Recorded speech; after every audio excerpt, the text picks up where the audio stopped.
Hello, good morning and welcome to the AM News with me, Mapita CBED. Now, first story, Akroso High School at Akroso has been closed down following brewing tensions between residents and students. A suspected thief died after he was allegedly attacked by some students of the school at Akroso in the eastern region. The deceased and one other suspect were reported to have been arrested and physically assaulted by the students when they sneaked in on them on campus. Residents have since stormed the school premises to attack some of the students over the incident. Headmaster of the school has been giving further details. Yeah, a thief came in the night yesterday, and we managed to apprehend him.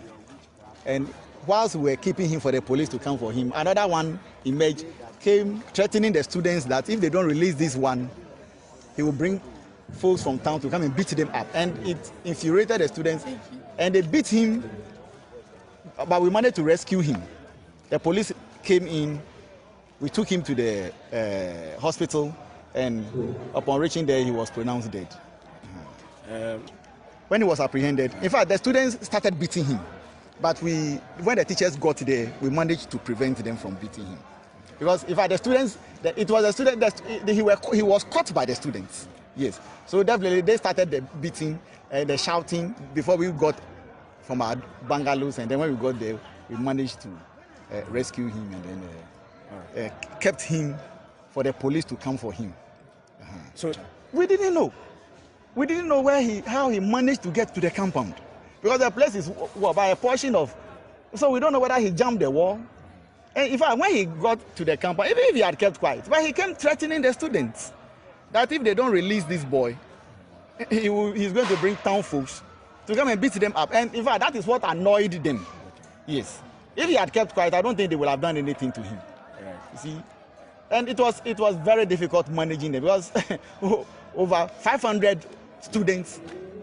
How many of us? We cannot. So we had it very tough rescuing the first one and even this one because we were there preventing this one from this one. Being this one also happened. So, in fact, before we got there, it was late. And for the stealing case, we've experienced several stealing cases on campus. Several. And so, in fact, the boys are so much. I don't know how to describe it. Yes, they are very angry. And so we know that the day they will catch any thief on camp, it will be something else. And so that anger has built in them because we've not been able to catch any of the thieves. They come, do whatever they want to do, and they go. The police have since taken over the matter and have assured calm. Superintendent Doris Grant is the Akroso District Police Commander. I had information that there was a report from Akro that some two guys came to the school and they are thieves. And so they brought them to the station. They reported. So my men responded and then came here and they saw that the people had been lynched. And so I gave directives that they should be taken to the hospital. So they went and unfortunately one died. St. Martin's. Last night they met some youth and they were able to calm them down. So my men were here till this morning, throughout the night till this morning. And this morning, the situation is calm. My men are still here. Yes. No. My men will be around. You see, the place from here to the station is not far. So my men will be around. So if there is anything, they'll be able to contain it. Thank you. Yeah. Education Minister Dr. Yao Ose-Educhim has refuted suggestions that the future of Ghana's education looks gloomy.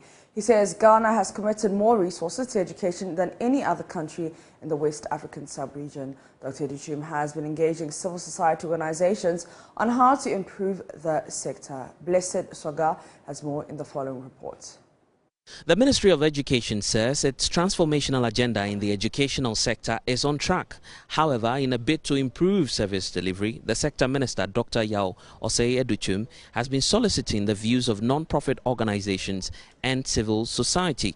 Key on the agenda is the issue of improving infrastructure across public schools in Ghana and also issues relating to educational reform. Saw somebody do a write-up and he said education's future in the country for the next 10 years is gloomy. I said, wow, what kind of planet is this guy living on? I also had to cut him a slack because maybe he doesn't know what we are doing. So I won't blame him too much. But the next 10 years in this country, in terms of education, the future has never been brighter. Never been brighter. The transformation agenda that we have begun is to enable us to create a space where education can play its rightful role as the most important lever for socio-economic transformation.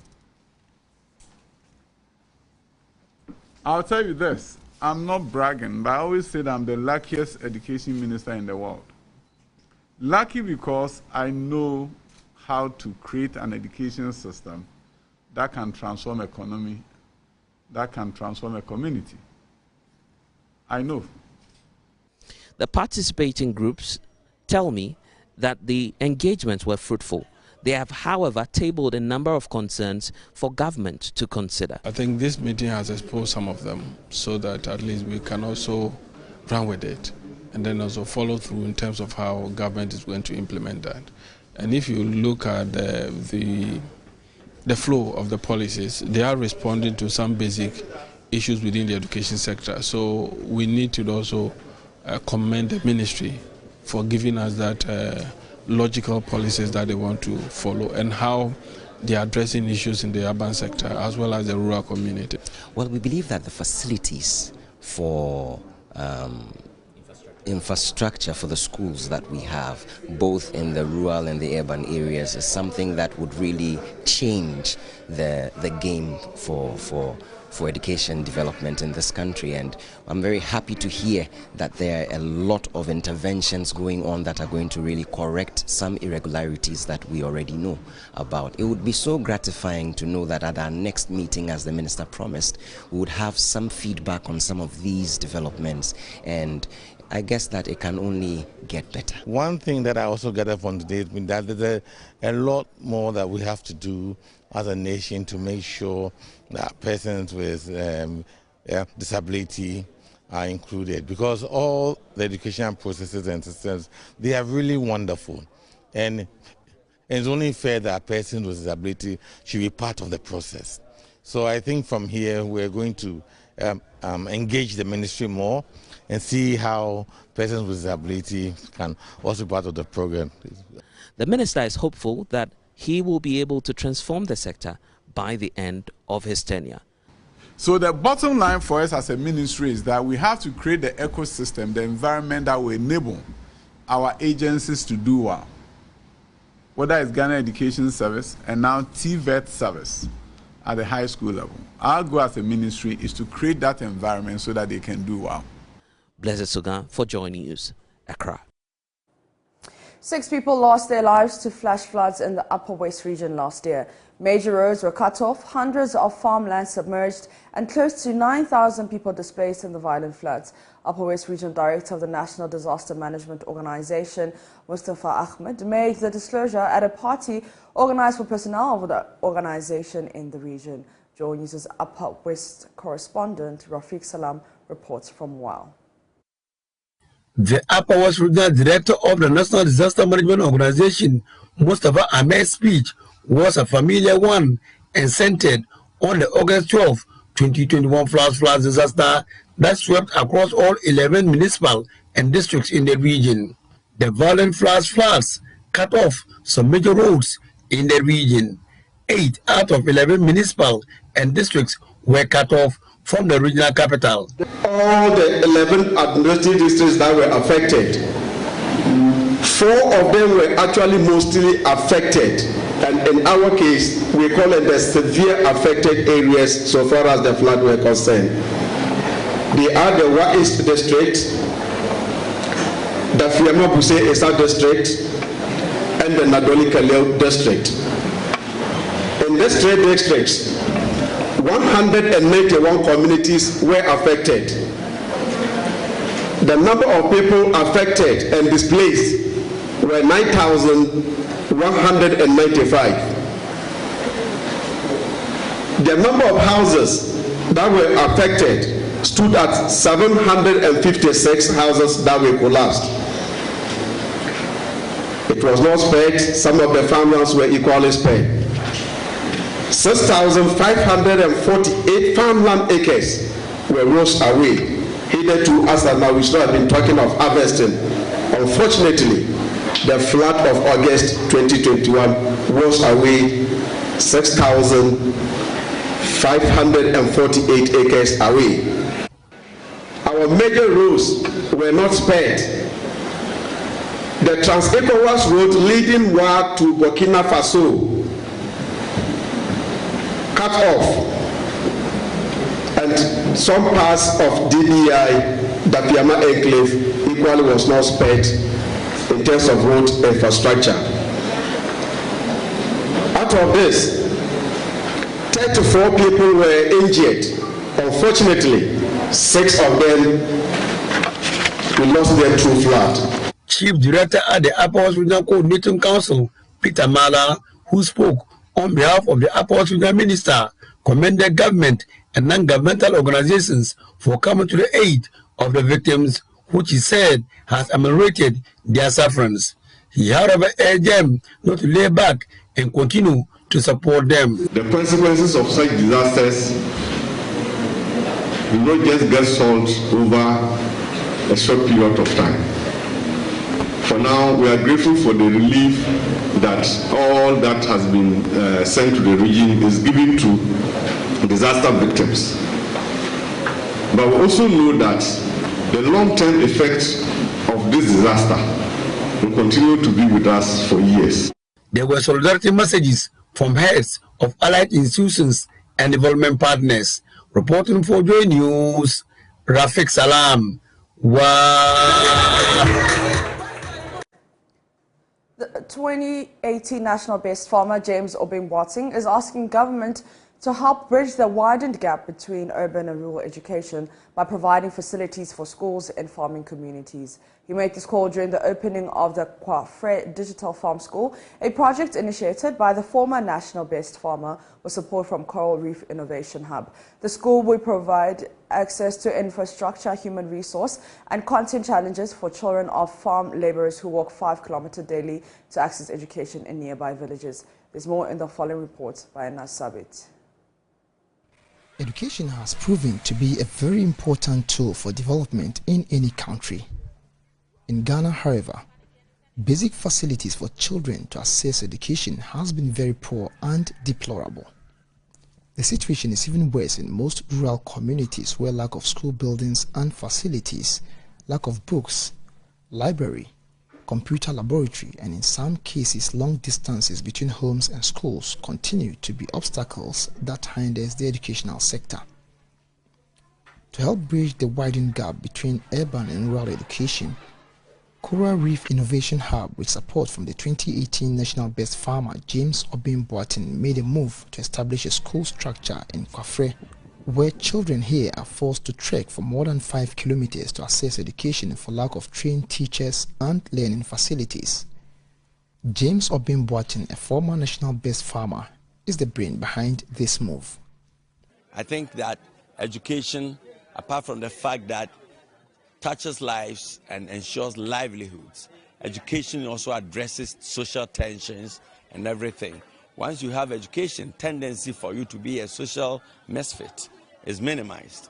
In fact, when I came here, 6 children were studying under a tree. We opened the school and we had 90 children. The rest of the children who did not benefit from studying under a tree were potential misfits in society. And if you want to develop as a country, you look at all sectors of your country. And so that is why we have decided that, as I said, in a farming setting, we will provide top-notch education so that the children here will be very competitive as the other children in the key cities. Chief Executive Officer of Coral Reef, who are partners to this project, Richard Osei Enim, highlighted why his outfit decided to support the Kwafre Farm School. For me, it's a personal agenda or a core belief that education can happen anywhere, irrespective of location. What you need to demonstrate is commitment, passion, and a reasonable budget. If you align those three things, irrespective of location, we should be able to deploy technology to benefit every child. He however noted that the project is utilizing technologies to bridge the gap in knowledge by providing the children with ICT materials to enable them compete with children in the urban areas. Well, it's a simple matter of exposure. If I put a GIS student or a Roman Rich student here now with a Kwafre student, no contest. Give us a year, 2 years. You should see some kind of them moving as par, to be at par with those types of students. That's what we want to achieve. Sir James Obimboatin, however, appealed to government to support the school with more structures to help complete the efforts of the implementers of the project. We do need support to increase the infrastructure by way of additional classrooms, additional sources of energy, and any other infrastructure that we can lay hands on. What we have just done is the beginning, is only the foundation. And we need government especially and other stakeholders to come and help us make this a reality. Coral Reef Digital Solutions provided the school with more than 25 tablets, a laptop, a projector, robotic kits, charging units, and training for volunteer teachers. Reporting for Joy News, Anas Sabit, Kwafre Inyinase in the Nkranza South District. First Deputy Speaker of Parliament, Joseph Osei says government may never be able to rely on the Speaker, Alban Bagbin, for a successful government business. He says the Majority Caucus has to take advantage of the one majority they have, knowing that the Speaker cannot be relied upon. The Member of Parliament for Bekwai was speaking at the ongoing capacity building workshop organised for the Majority Caucus in the Eastern region. Osei said the majority is a party in government, but it appears that the Speaker conspicuously gets missing anytime the House needs to take a critical decision. Speaking at a capacity building workshop for members of the majority in Parliament and ministers of state in Kweu Nkwetia, the First Deputy Speaker charged members of the majority to focus on how to get government business through in this era of the 8th Parliament. To deal with the challenge of taking advantage of the one majority we have, knowing that we may never be able to rely on the Speaker in these circumstances. We must work with the view that there are 137 of us plus one who may be presiding. In that circumstance, how do we go about reaping the one advantage we have as a caucus? That, in my view, should be the focus. We are a party in government. In the chamber, we are called the majority. But it does appear that any time we have to take a decision, we either need Mr. Speaker in the chair or all of us must vote. How to reap this should be the focus of this meeting. Deputy Majority Leader Alexander Komina Venyo-Markin, on his part, hinted that government needs innovative ways to generate and increase domestic revenue to meet the high expectation of Ghanaians. He said government requires support of all Ghanaians in its quest to innovatively generate revenue.